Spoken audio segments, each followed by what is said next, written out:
هاي اخوي ربي الكيك هاي سكر عم وديك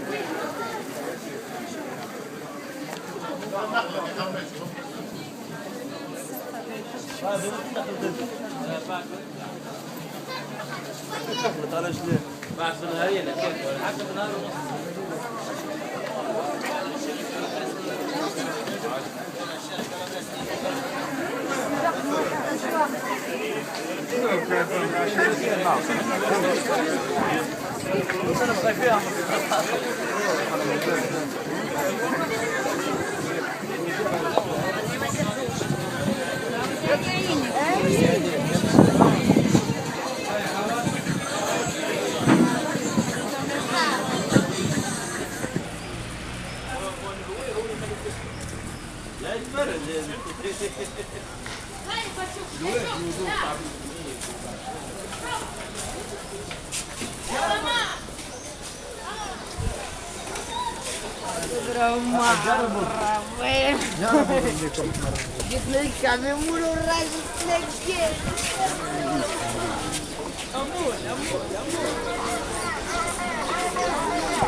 Morocco's made North Africa chic, and cruise ships are trying to put Tunisia on the map. In summer, this place is crawling with day trippers, but in the great scheme of things, this city is still a relative unknown.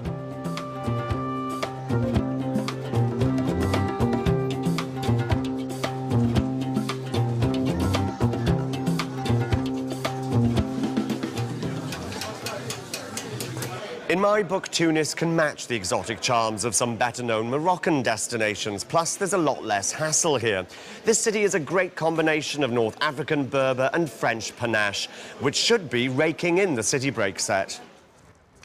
It sits on a magnificent gulf, and at its heart is the Medina, or Old Town, spanning the 1,000 or so years of Arab and Turkish rule. Outside, there's the Ville Nouvelle, or New Town, built by the French in the late 19th century.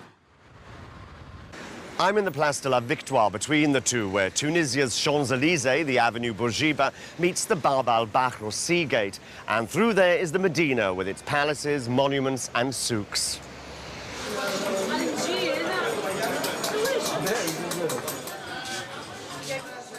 The Rouge Mars Zitouna is Main Street and tempts in the tourists. It's not the place to drop some shekels, as it's the most overpriced part of the souk.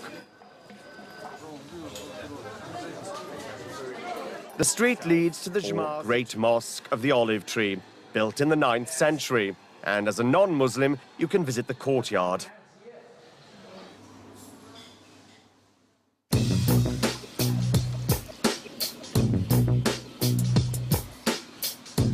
Dars are Tunisia's answer to Morocco's riads, and this is Dar Said, an old merchant's house that's been converted into an hôtel de charme, what we'd call a boutique hotel. Only 24 rooms and cool marble courtyards to unwind in.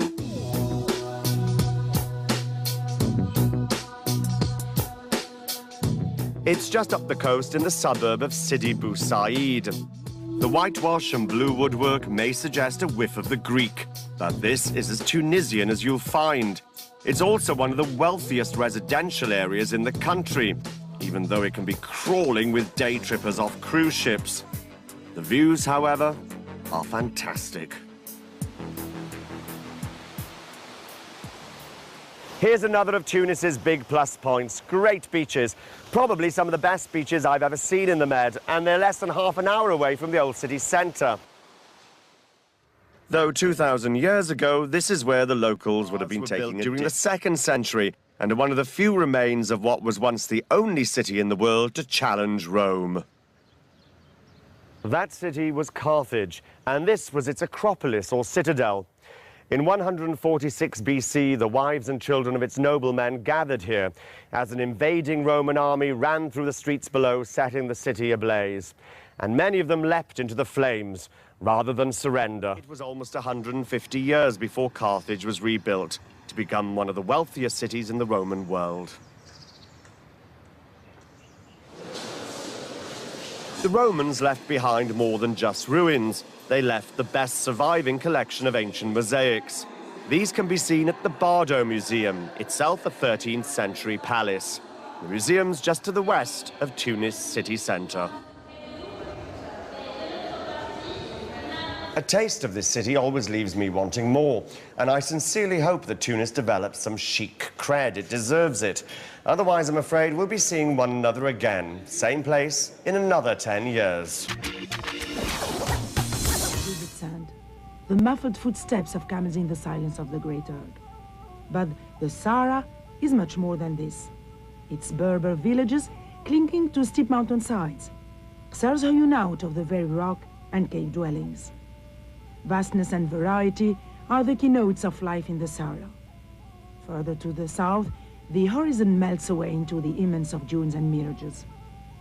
Anyone who visits Tunisia and doesn't take the opportunity to visit the castles of the desert will miss seeing a type of architecture which is unique.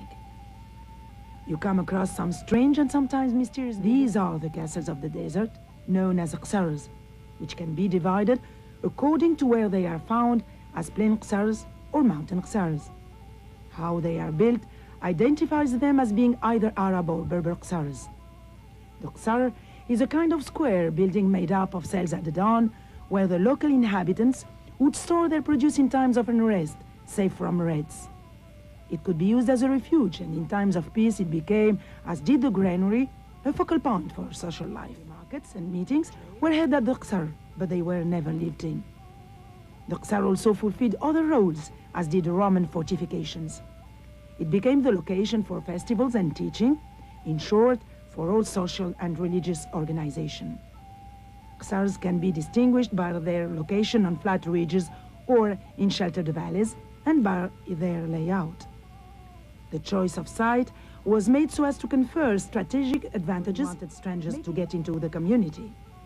Look-at points permitted surveillance of the surrounding area. Dotted about in the mountains or scattered on the plains, you can visit these famous castles of the desert. Any explorer will be thrilled by the breathtaking charm of the fabulous scenery. From Tunis, this is Elham Jamal.